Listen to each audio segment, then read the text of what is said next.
পাঁচলার বামফ্রন্ট মনোনীত আইএসএফ সমর্থিত ফরওয়ার্ড ব্লক প্রার্থী ফরিদ মোল্লার সমর্থনে বৃহস্পতিবার 23 এপ্রিল পাঁচলার কুলাই এক জনসভা করলেন আইএসএফ নেতা নওশাদ সিদ্দিকী।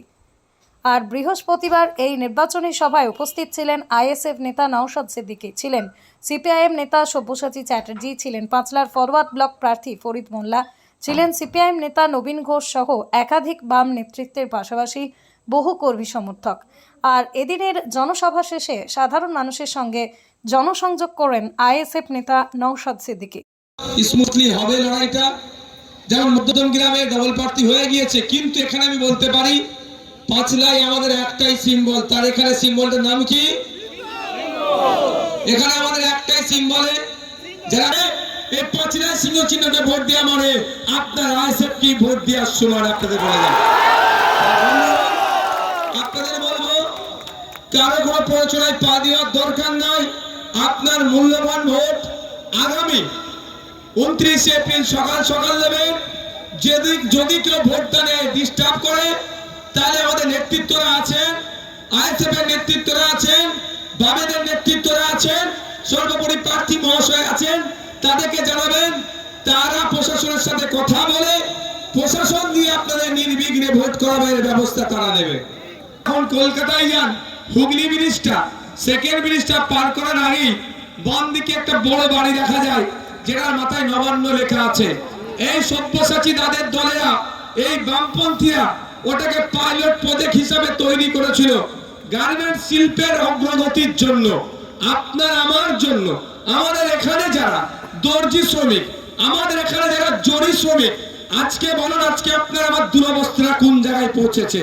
এমন ছিল উস্তাগার 10 জন 12 জনকে নিয়ে কাজ করতো, এখন সেই উস্তাগার কি করছে? টোটো চালিয়ে ঘুরছে, কাজ বন্ধ হয়ে গিয়েছে। ছোট্ট চায়ের দোকান করেছে, বেটি আপনাদের দিকে আবার বিরিয়ানির দোকান করেছে। এই দুরবস্থা হতো না। এই দুরবস্থা কারণে কোন একতম যিনি চক্রী, তার নাম মমতা ব্যানার্জি। ও 14 তলাটা তৈরি হয়েছিল গার্মেন্ট শিল্পের অগ্রগতির জন্য। তিনি সেটাকে গ্রহণ করে নিয়ে, অকুপায়েড করে নিয়ে এই 14 তলাটা তিনি দখল করে নিয়ে গার্মেন্ট শিল্পের সাথে যারা যুক্ত তাদের অধিকার কেড়ে নিয়ে পরিবর্তে বলেছিল লুঙ্গি স্টেশন আছে, 400 কোটি টাকা বরাদ্দ করে এই ধরনের বিল্ডিং করে দেবো। আজকে এত বছর হয়ে গেল, 15 বছর হলো নতুন করে একটা ইট গাঁথেনি। তাই আপনাদের বলছি, আপনারা দিকে দিকে বামপন্থী আইএসএফদেরকে জয়যুক্ত করুন। তবে হ্যাঁ, মধ্যম গ্রামের জন্য ধান চিহ্ন বলবো, পাঁচলার জন্য সিংহ চিহ্ন বলবো। তাদেরকে জয়যুক্ত করুন। আমরা ক্ষমতা আসলে কথা দিয়ে যাচ্ছি, আপনাদের স্বার্থে, জরি শ্রমিকের স্বার্থে, দর্জিদের স্বার্থে, কাপড় ব্যবসায়ীদের স্বার্থে যে 14 তলাটা বোমারে তৈরি করেছিল, পুনরায় ওই 14 তলা আপনাদের জন্য আমরা খুলে দেব। এই যে মানুষের স্বতঃস্ফূর্ত আপনারাও দেখেছেন, এবং সে ব্যাপারে নিশ্চিত আমরা পাঁচলার মানুষ যা চেয়েছিলেন যে উনি একটা বক্তা হিসাবে ওনার একটি বক্তৃতা দিয়ে যান, সে মতো তিনি দিয়েছেন, বলেছেন, এবং তিনি আমাদের পক্ষে ভোট দেওয়ার কথা বলেছেন। এটাই আমি প্রার্থী হিসাবে তার কাছে কৃতজ্ঞ, এবং নিয়ে এই সবাই এসে আমার পক্ষে মানুষকে, জনগণকে ভোট দেওয়ার এবং পাঁচলার দম বন্ধ করার, ওনার মুখেও শুনেছেন যে সিন্ডিকেট রাজের অবসানে ঘটানোর জন্য 2 নম্বর বোতামটিকে সিংহ চিহ্নে ভোট দিন, একথা উনি বলেছেন। সুতরাং এটি বলার, মানুষ চাইছে পরিবর্তন, মানুষ চাইছে 15 বছরের দম বন্ধ করা পরিস্থিতির অবসান ঘটাতে চাইছে।